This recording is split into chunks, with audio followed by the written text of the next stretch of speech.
आप सभी को जय गुरुदेव एवं जय श्री माता रानी। जैसा कि आपने पिछले वाले वीडियो में देखा था, पिछले वाले वीडियो में मैंने आपको पंचोपचार, दसोपचार पूजन एवं षोडशोपचार पूजन के बारे में बताया था। आज इसी प्रकार से आप सभी लोगों के लिए मैं आपके लिए वीडियो लेकर आ रहा हूँ संपूर्ण सरल हवन पद्धति के ऊपर।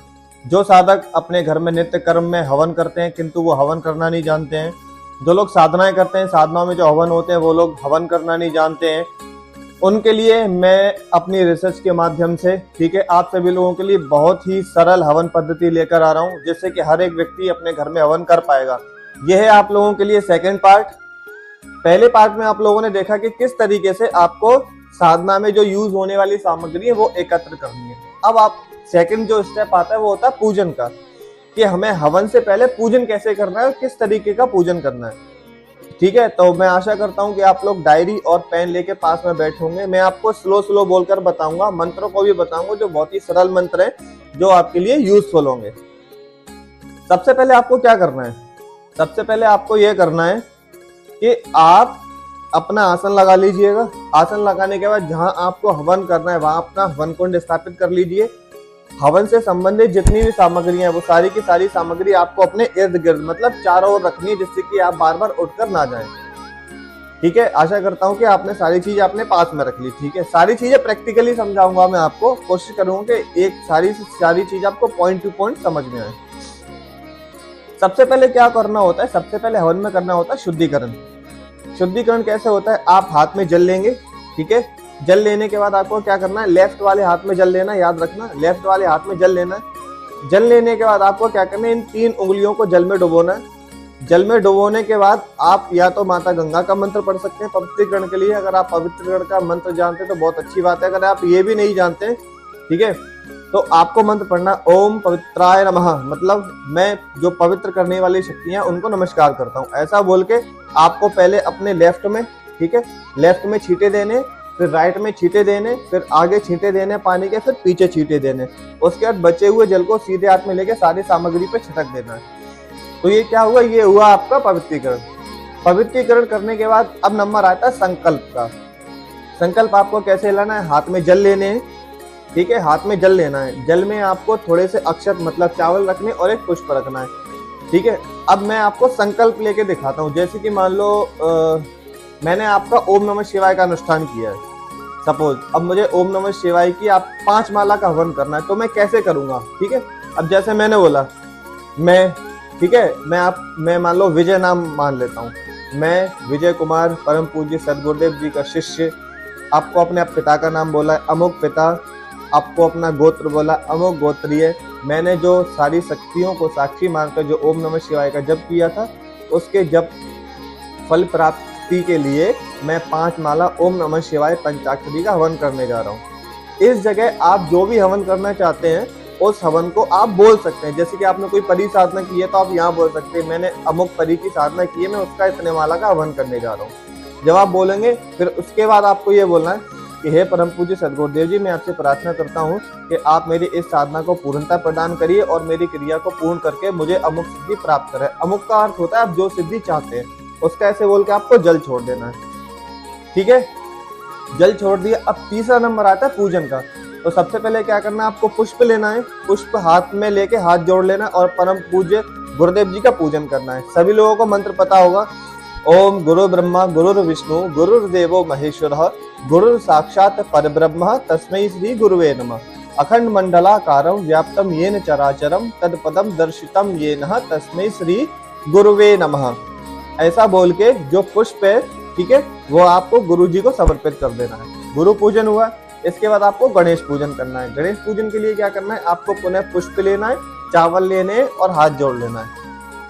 अगर आप मंत्र जानते हैं गजानन भगवान का तो बहुत अच्छा है, आप नहीं तो ये वाला मंत्र आप पढ़ सकते हैं गणेश जी भगवान का।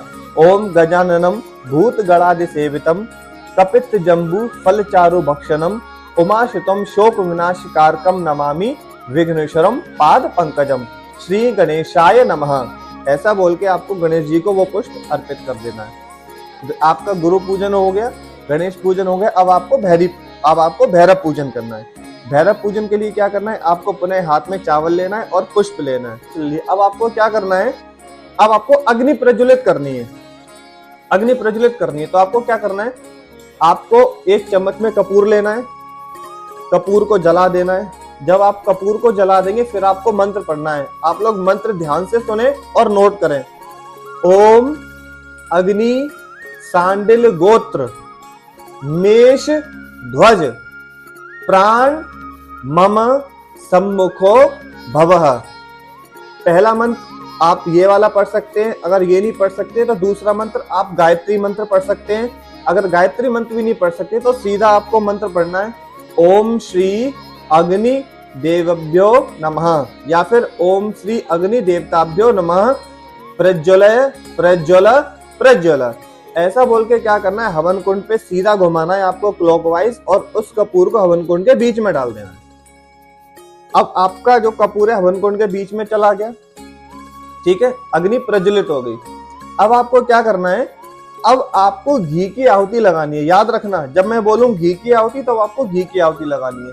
आपको पहली घी की आहुति लगानी है श्री अग्नि देवताभ्यो नमः स्वाहा। ठीक है, मैं बहुत स्लो स्लो बोलूंगा जिससे कि आप लोग लिख सको। फिर लगाएंगे ओम भूह स्वाहा इदम अग्नि इदम न मम। फिर दूसरी आहुति लगानी है ओम भुवः स्वाहा इदम वायवे इदम न मम। फिर आपको आहुति लगानी है ओम स्वः स्वाहा इदम सूर्याय इदम न मम। फिर आपको आहुति लगानी है ओम प्रजापतये स्वाहा इदम प्रजापतये इदम न मम। ठीक है, अब आपकी ये आहुतियां संपन्न हो गई। संपन्न होने के बाद अब आपको 5 आहुति अपने गुरु मंत्र की लगानी होती हैं। जिन लोगों ने अपने गुरु बनाए हैं, ठीक है, तो उनके गुरु होते हैं, उनके गुरु ने क्या किया होता है, गुरु मंत्र दिया होता है। तो आपको अपने गुरु मंत्र की 5 आहुति लगानी है पीछे स्वाहा बोल के। जैसे कि मान लो किसी का गुरु मंत्र है ओम नमः शिवाय, तो आपको आहुति कैसे लगानी है, ओम नमः शिवाय स्वाहा। 5 आहुति इसकी हो गई। फिर 5 आहुति आपको गणेश जी के मंत्र की लगानी है। गणेश जी का मंत्र बहुत सिंपल है, श्री गणेशाय नमः स्वाहा। इससे आपको 5 आहुति लगानी है। फिर 5 आहुति लगानी है भैरव मंत्र की, ओम बम बटको भैरवाय नमः स्वाहा। ये आपकी हो गई। ठीक है, इसके बाद अब मैं आपको कुछ प्रमुख आहुतियां बताता हूं। ठीक है, वो आहुतियां आप नोट करें। सबसे पहले लगती है अपने इष्ट देवता की आहुति, ओम इष्ट देवताभ्यो नमः स्वाहा। फिर लगेगी इष्ट देवी की, ओम इष्ट देव्यै नमः स्वाहा। फिर लगेगी अपने कुल देवता की, ओम कुल देवताय नमः स्वाहा।